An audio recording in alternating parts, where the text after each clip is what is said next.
Kaya haraw tayamkhiba kononggi mipum khudingmag hanana yeknaba masing tamlamba haujikna yeknabasu leikhidri Ningthemgi matawna leipak ningthau kayana nungshina sonarakpa mingondasu kaijadaba mangondasu hawirakkano haina leijaba Ningthemni Pibarel busu mama leimana penbiraduna konungda mama macha animak kaukhatli aduga punna leihalli konungda oina mama macha khaktani leijaba mayum aduba haujikti konungda kaukhattuna leihanbadagi kayada nungaina leihallaba Ningthem Pibarel haujikti pulap pulle asinasu hena aniduda nungaijari leimarembinasu Pibarelbu machada machagum khanja luna taujai machaga chap manana Pibarelgi mamanabudi kaya hangoina chachaba icham chamna hingjarakpa punchi amana awatpa leitraba konung aduda hinglakpadudi karigino khangde nungsu nungai aduga yamki hangoinasu leijai asumna thabum ama haujinkri Ningthemgi macha ani thabum ama phasari adubu irainobudi tumin leijahalli thabum amatamak ngaijaribanina thabak inkhang amatta yawhanbidi masadu yamna nauri I nauringai matam thaba inkhang tawhanbiba yade irenjana potha handuna thambigadabani acha athak ningthina pizaduna mapuk thanna thambigadabani seba wayung chadaba yade sekshinna kupna mabu senabigadabani thabum ahum phadriba phawadi tongan leijakhiba tari Ningthemna masanaubu kaya ujaningba amuk pudi changjari adubu mama leimane hekta tanthokpi ngasibudi mama leima leitaba tanja khallaga irainogi manakta lai irainodu seiza thaktuda macha aniduga phamlaga leirami macha bulaknaduna Icha sana, icha thoiba, icha thoibi, kadai. Icha anigi matau ubada nama aidi penjari. Haying icha na chauraga, ima ipa anigi phisi gilan oira uko. Mithoi mihenba, samu panganba, napaning thogi mahut chinja. Haying icha na mi mayok na bangamba oira uko. Macha anido, amada amuking, ama mukpamkhat. Ama mukpam khattaw tuna laknaribado Ningthemna thongjingdagi kaya nungshina nokmi yengjaba sum tumina yenglambadagi tapna thong kanchinduna changlai aduga irainogi mamangda lepai masanawda nungshina yenglakliba irainosu ingakngakna masabina leptuna yenglambaduda yenglakliba kari tawrabagi tumina sumlep aibu munna yenglaga leiramlibasibo Aisibu amukta ukhidrigum mityengdu ikaijeko Kari aiba hojik phawba ikairiba Karigi hojik phawba ikairibano aduna takpadi Ningthem aisi nangna lumna lawde takliba natra Kari wano haibirisibo adumna hekta khanbibadi langani Nacha ising ani aina khudol tamla siphawba aibu thajabidribaro isabina aibu thajabinaba kari tawjau haibano Nangi thawaina penaba amattadi haibiyuba amatangdi tawjage asuk wana honajabase ishabina thajabidri aihak thawayase yamna nungaijadri amatangdi haibiro nangna thajanaba ai taw haiba khuding tawjarage Ningthemna hairibadu phagini khanglibani adubu masu tawshinai maithong sukthasina Ningthem mangonda oinajai Matawado Ningthem mana kayada nungshisaba Mataw yenglage haigam Ningthemna su hairi Aina haiba khuding nangbu ngamladrane loina tawba thawai thado hairabasu thadokpa ngamgadra icha se thadoklam sachako hairasu chakhigadra thawai thadokpadi pamjade adubu hingna icha thadokpadi ngamjaroi ehak karino isabigi wasibo aibu tasingna Chakro hairibro yam de kalekhaning driba oire aihakase leihaningde aihakti aibu nungsibasu yodaba nahakbu konung asida leirega kaidau jaruni aduna chachakro khudak asida Sum phagi tawbani nungshiduna Ningthem madi. Adubu handaki waduda irainudi awaitana saudokri. Phari phari satjakhiba taridana. Si hairaga phamungdagi kumtharake tawbi. Adubu Ningthemna thuna changshinduna masanogi lingjum anida taphaduna. Hai angaubi sigidamak pushaudana gadawine. Phagi masak khangdabi. Ningthem aigi thawai oiribi nangbudi karigi konung masidagi tarai chatlo haina tangadawriba.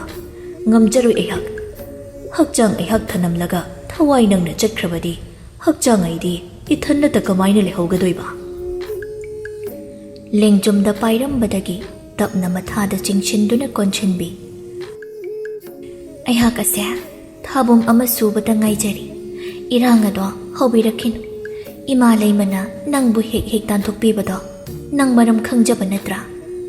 Aibu wakha yaudaba miro. Ha, aisu loina khangi. Irainu nokmi taujai. Aise kayam nungsibage. Karigi wahang adubu nauna amuk hanglibano. Sum hanglini khammaroidra. Lekhong somba malina. Magi leirang adubu kayam nungsijaramgani khangbra. Manakda khoimu kana paishil haningamoi. Akan banungshanasu laina aduda yei haningamloi. Akan banukshinasu humdok haningamoi. Nongsu oisanu akan ba pothuksing leirang aduda sokhan thinganingamoi. Nongjo nungsa khaidana magi leirang adutabu senajaduna leijaramgani. Karigino achinba thabuk mayama mu hundoklamlaga leirang aduna maruni khanduna senariba kayam nungshiramgani. Mali aduna magi leirang adubu wahangni aina hairibasi adusu pakhum yawba wahang sida nangna wakhal lepjaro sida su khangba ngamdra hairadi kari haina haigani. Nangi pakhum su yawba wahangda nanai ai gyan tajari nang leirambagi ngasi ai hinglambani karigumba taibang sida nang leiramdrabadi ai su hinglamloi nangna aigi thawaini hakjangni pumnamakni. Irainu nasu Ningthembu chena konchinjarai anidu tumina leirai thamoi anigi ihuldi haifam khangdana chongkhalakliba phathaba ngamlakloi kaya koiri asumna nungshina leimina khidabasu khoiri ngakpana kaya wahankiba pumnamak ngasidi kokli maisa phaudaba mafam amada leirakpagum Ningthem manakta leijarakanda kaya ingna hingjaraklaba punchino asum oirakani thajabra adubu miyoibagi mapokni amuk waba amuk nungaiba haibasi khuba khunamni mayida tamkhrabani. Aniduna ngaihak wakhal amada manglan amada tauduna leiringaidani machanupidu kapkhatlakpado irainu gyan khanglaklai. Angang kaple onchinduna yenglubada machanupi oirambaduda Ningthemsu irainusu onchinnaduna nokmi taunai aduga punna machaduda nungshina yenglaga. Imagi chathoibi kari taurabage. Ngai haktang namasi panthau aigi inakta leijabada mayetlida imom nangbo kadai kari tauraba. Yenglubada angangdu mathi phaijinbagi kappa oi leirami. Haima sidi mathi phaijiledana. Phaijiniye yaroiba mapa laudana chaba thakpa yamna phai. Nangi watana bohotnabada nama aise iyanga kanglabani. Hai aingondaga taina januko nahak halake. Hai aingondaga taina januko nahak aibu kayam charaba ha sajai ai khangjai ko haina noklaga angangdu mathi sengdok pikri. Ningthem changshinduna macha pibadu pamkhatli aduga nungshini yenglaga ting chawro haina tapna thangatuna chongkhatpi. Ya ting chawro thabina karingai kahawro numitna wanglingai wanghawro chawro panthogi nungshiba mapung phana chawro ichana chawba sariptam ipagi mahutchinduna nama oibi panthau oiba ekhoibo nungshina luna tawro uko machabo adom nungshina loinajai kaya nungsisaba Ningthemna machabo asum oirakani khallude punchi ase haujikti kananasu yetpinaba leitana yam nungaina hinglakle hingbagi punchi mahing hingbagi punchi mahau haibadu phajana khangli apha apun amasu yaubida masik mangal naina hinglakliba namidang wairam maduda pibarel ga Ningthem ga makhoi ani do konung leikol lomda ngaiha koithoklusi haiduna thoklai koire asumnaga thoklaktaba asing panungsit chaduna masagado ingli kayada nungairiba phairen thagi angawba nungshitna amuk amukti khanghum humlai adubu maduna hena masadu inghanduna nungai halli yengluba maikai khuding praja singsu haujikti kayada nungaina leiriba madu ubada Ningthem maithong makalamjai itaubiba kuireko konungasi asumna leiba ukidaba ngasidi kayada mangal leiraba mipum khudingmak nokna harau leibasi ubada ayam nungaina itaw inakta phatta haudi leiragabu kadaida luning naning dauribado phatta haudi singdu langsekraba kanda isa asi madu maman sengna khingna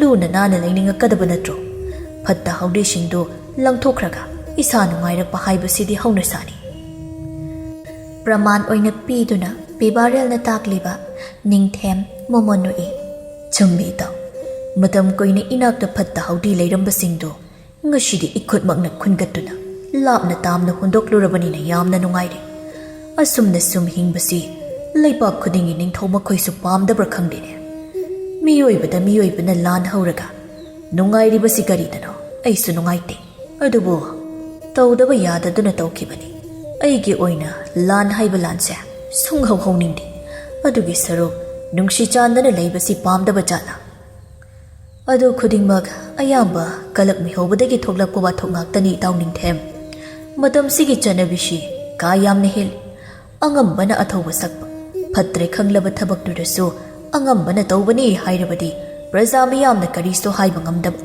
masi yamna asoiba amani masigi chanabi ase natawaidi yamna pamjadi itaw piba nanga eiga wakhal yamna manai matam masigi chanabi ase aisu yamna tukachai nupi su loningba phawba loli mashida kanana su wangang bangamde mashi mapuroiba amana nupi atopa ama pushilakpada haraukadaba nupi leite itaw madu mapuroiba oiriba nupa aikhoina khangbigadabani adubu haujiki ningthaurel pumba madu khangde phajabada kalai apamada mihau chawi maduna achauba asoiba mu oiraktuna nupi bu karisu leitaba amagum loinabi oininge haiduna hekta oithoi masi yade haiba amadi khanghanba pai luna sengna leijaba nupagi punchi se makoigi asigumba mathong khangdaba singshin hekta manghalli matamdugi chatnabi yaningdaba singdu Ningthem amadi pibarelna sanariba leitaba natte matam asidasu chatnabi adubu pamdaba yaningdaba misak soidana leifam thoi leiramdrabadi nupa khuding nupi amadagi henduna loina nupi lolamgani Ningthem ga pibarel ga wakhal yamna manajai adumakna makhoyani luna tinaramlibani amana haibawa amana tai amana haibawa amana illi Ningthem na haiba pibarel na yai pibarel na haiba ningthau macha oirabasu Ningthem na hitokte marup anigi nungsinaba mari yamna setjai mathang wari du sanaduna lakpaduna phana sangna thoglakle Ningthem irainu na haikiba wa ama khangning ningsinglakduna pibarel da haudori idaw hayengdi khoiringak poko nungda chatlusi ekhoyani wa duda pibarel du ngakna Ningthem da yenglei karigini ni idaw Ningthem mafam aduda amuk kari toba chatlusi haibano chattaba yadaba maram ama leire adunani adu karino hayudana samlappa wari khara Ningthem na lirai Wangbrel khul loshin khibado khoiringak panani Wangbrel khul ningthaugi machanupini nachal nupisi Wangbrel khul loshin bada khoiringak pana nachalgi palem panthau anigi lorel kaktuna khoiringak pakonungda puraktuna thamki madu makhoigi puja sanglena thammi haidan nachalna engonda tammi mama mapa anigi lorel do aingonda lawru haina hairi madu ain lawshin biruge khallido itaw adubo ꯍꯧꯖꯤꯛꯄꯨ ꯇꯔꯥꯏ ꯀꯔꯝꯅ ꯃꯐꯝ ꯑꯗꯨꯗ ꯆꯪꯁꯤꯜꯂꯨꯒꯅꯤ?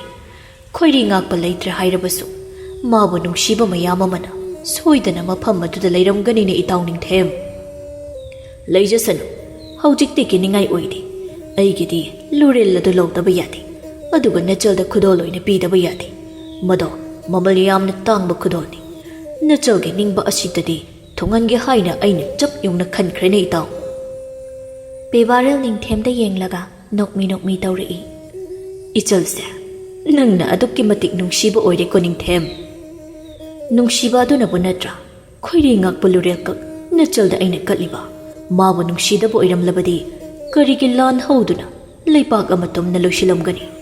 ꯊꯋꯥꯏ ꯑꯁꯤ ꯃꯥꯡꯂꯕꯁꯨ ꯃꯥꯒꯤꯗꯃꯛ ꯃꯥꯡꯖꯁꯅꯨ ꯈꯜꯂꯤꯕꯅꯤ꯫ ꯀꯌꯥꯝ ꯀꯨꯏꯅ ꯈꯣꯏꯔꯤ ꯉꯥꯛꯄ ꯃꯥꯅ ꯑꯩꯒꯤ ꯏꯁꯥꯅꯧꯕꯨ ꯃꯅꯥꯛꯇ ꯐꯥꯖꯤꯟꯗꯨꯅ ꯀꯌꯥ ꯇꯝꯊꯤꯅ ꯑꯣꯠꯅꯩꯗꯨꯅ ꯊꯝꯕꯤꯕ, ꯃꯗꯨꯒꯤ ꯂꯃꯟꯅꯤ ꯑꯩꯅ ꯃꯥꯒꯤ ꯂꯩꯄꯥꯛ ꯇꯨꯝꯅ ꯍꯥꯠꯂꯤꯕ꯫ ꯃꯕꯨꯛ ꯌꯥꯝꯅ ꯐꯠꯇꯕ ꯅꯤꯡꯊꯧꯔꯦꯜꯅꯤ ꯃꯥ ꯑꯃ ꯃꯥꯡꯈꯤꯕ ꯍꯥꯏꯕꯁꯦ꯫ ꯌꯥꯝꯅ ꯐꯔꯕꯅꯤ, ꯄ꯭ꯔꯤꯊꯤꯕꯤ ꯑꯁꯤꯗꯒꯤ ꯑꯔꯨꯝꯕ ꯄꯣꯠꯁꯛ ꯑꯃ ꯊꯥꯡꯊꯈꯤꯕꯒ ꯆꯞ ꯃꯥꯟꯅꯔꯕꯅꯤ꯫ ꯈꯪꯗꯕꯒꯤ ꯋꯥꯅꯤ, ꯃꯥꯒꯤ ꯂꯩꯄꯥꯛꯃꯛꯇꯗ ꯃꯥꯕꯨ ꯌꯥꯗꯕ ꯄ꯭ꯔꯖꯥ ꯌꯥꯝꯅ ꯂꯩ꯫ ꯑꯗꯨꯁꯤꯡꯗꯣ ꯍꯧꯖꯤꯛꯇꯤ ꯀꯌꯥꯗ ꯅꯨꯡꯉꯥꯏꯅ ꯂꯩꯖꯔꯝꯒꯅꯤ꯫ ꯑꯁꯨꯝꯅ ꯋꯥꯔꯤꯗꯨ ꯃꯊꯪ ꯁꯥꯟꯅꯗꯨꯅ ꯆꯠꯈꯤ꯫ ꯍꯌꯦꯡꯒꯤ ꯄꯣꯔꯝ ꯌꯥꯠꯄ ꯂꯣꯏꯁꯤꯟꯈꯤ꯫